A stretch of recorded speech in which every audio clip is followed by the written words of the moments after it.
प्रातः काल में 4 से 6 के बीच गुरु के स्वरूप का ध्यान करो तो उनकी कृपा का अनुभव कर सकोगे।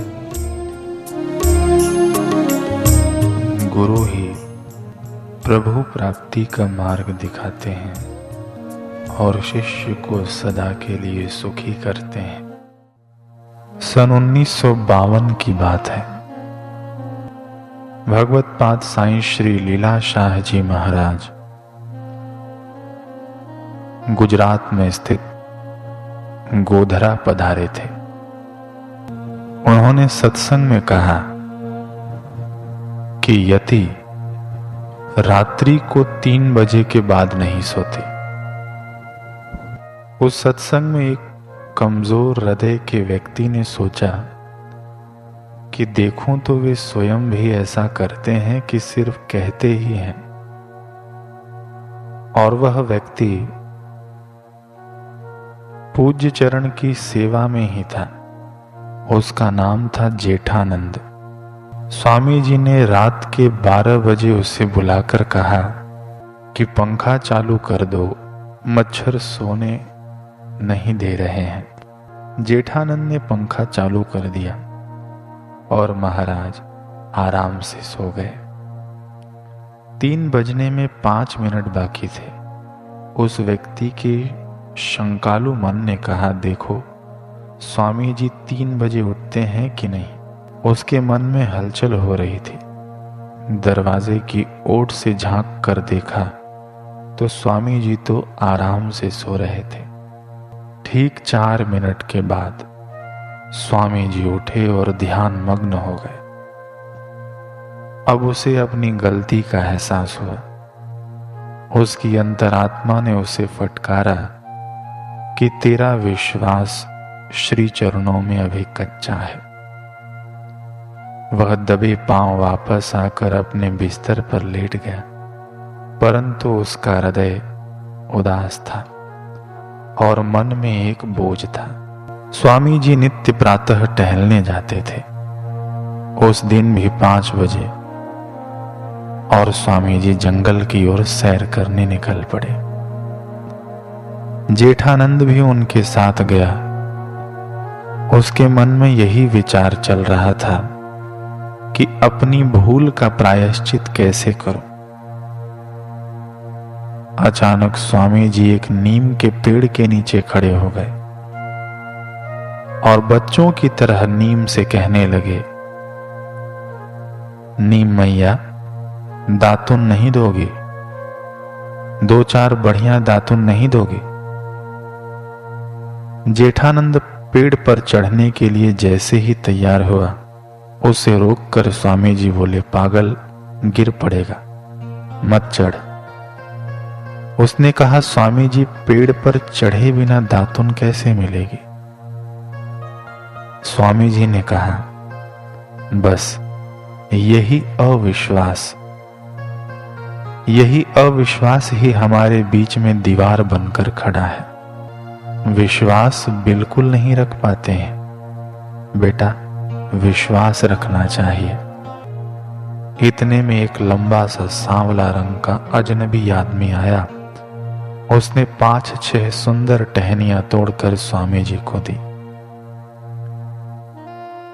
स्वामी जी ने कहा, बस बहुत हो गए। जेठानंद को समझ में नहीं आया। वह रुककर उस अजनबी से कुछ पूछना चाहता था। इतने में कृपालु दाता ने उसका हाथ पकड़कर आगे बढ़ने को कहा। संत अपनी मस्ती में थे और जेठानंद अपनी बुद्धि की सुस्ती में सोचे जा रहा था। जब वे जंगल में काफी आगे निकल गए, तब निजानंद से तृप्त संत सम्राट ने कहा, इच्छा शक्ति धारण करने से सारे कार्य सिद्ध होते हैं। आगे बढ़ना चाहिए, परंतु गहराई में नहीं जाना चाहिए। स्वामी जी की अनुभव संपन्न वाणी सुन जेठानंद की आंखें खुल गईं। उसे ऐसा लगा मानो वर्षों से पड़े अंधेरे कमरे में किसी ने दीप जला दिया हो। पूज्य साईं आगे बढ़े, नदी के तट पर चलने लगे। जेठानंद को भारत विभाजन में अपना सब कुछ सिंध में छोड़ना पड़ा था। इस कारण वह काफी दुखी था और मुसलमानों के प्रति द्वेष रखता था। दूर से नदी तट पर एक मुसलमान को आते देख उसके भीतर द्वेष भावना उत्पन्न हुई। अंतर्यामी साईं सब जान गए। वह मुसलमान स्वामी जी के निकट आया तो नम्रता की मूर्ति साईं ने कहा, बाबा साईं, अस्सलाम वालेकुम। मुसलमान ने भी नम्रता पूर्वक कहा, वालेकुम अस्सलाम बाबा साईं। उसने कुछ देर स्वामी जी से वार्तालाप किया और फिर चरण स्पर्श करके चला गया। उस मुसलमान द्वारा अपने प्यारे संत को प्रणाम करते देख जेठानंद के मन से द्वेष का भाव काफुर हो गया। उसे आश्चर्य हुआ कि स्वामी जी ने कैसे एक पल में मेरी द्वेष भावना दूर कर दी। उसका स्वामी जी के प्रति आदर अहोभाव और भी बढ़ गया। आप श्री लौट कर निवास पर आए। जेठानंद को अब भी रात वाली बात के कारण मन में पछतावा हो ही रहा था। तब अचानक स्वामी जी ने कहा, बेटा, यथा पिंडे तथा ब्रह्मांडे। एक कागज का टुकड़ा उसके हाथ में देते हुए स्वामी जी ने कहा कि इस पर हिंदुस्तान का नक्शा बनाकर उसमें दिल्ली को दर्शाओ। जेठानंद ने आज्ञा अनुसार नक्शा बनाकर एक स्थान पर दिल्ली के लिए एक बिंदी अंकित कर दी और कहा, साईं, यह दिल्ली का निशान है। स्वामी जी ने कहा, जैसे इस बिंदी में 24 लाख आबादी वाले शहर की भावना समाई हुई है, वैसे ही सारे ब्रह्मांड का रहस्य इस हृदय कमल में समाया हुआ है। अंतःकरण जितना अधिक पवित्र व निर्मल होता जाएगा, उतने ज्यादा रहस्य मालूम होते जाएंगे। स्वच्छ पवित्र हृदय में ही धीमे धीमे आवाजें सुनाई देती हैं। प्रकृति के रहस्य सुनाई पड़ते हैं, मगर उन आवाजों को सुनने के लिए दूसरे कान चाहिए। ये बाहर के कान काम नहीं आएंगे। उनके लिए दुनियावी वृत्ति छोड़कर अंतर्मुखी वृत्ति धारण करनी चाहिए। बेटा, नींद से उठने के लिए भीतर घड़ी भी रखी हुई है। वह 3 बजे उठने में सहायता करती है। यह कोई आश्चर्य की बात नहीं है। केवल हृदय को उज्जवल करने की आवश्यकता है। फिर तो भीतर अजीब रंग नजर आएंगे तथा अपने सिवाय दूसरी कोई हस्ती नजर नहीं आएगी। इस कारण अजीब आनंद प्राप्त होगा। बेटा, यह एक हकीकत है।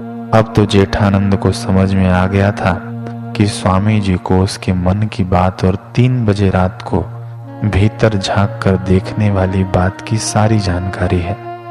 वह लज्जित होने लगा, परंतु कुछ कह न सका। परम दयालु संत ने फिर कहा, बेटा, घबराने की आवश्यकता नहीं है। ऐसा होता है, अभी भी समय गया नहीं है, लग जाओ। संतों को समझने के लिए शंका नहीं, श्रद्धा की आवश्यकता होती है।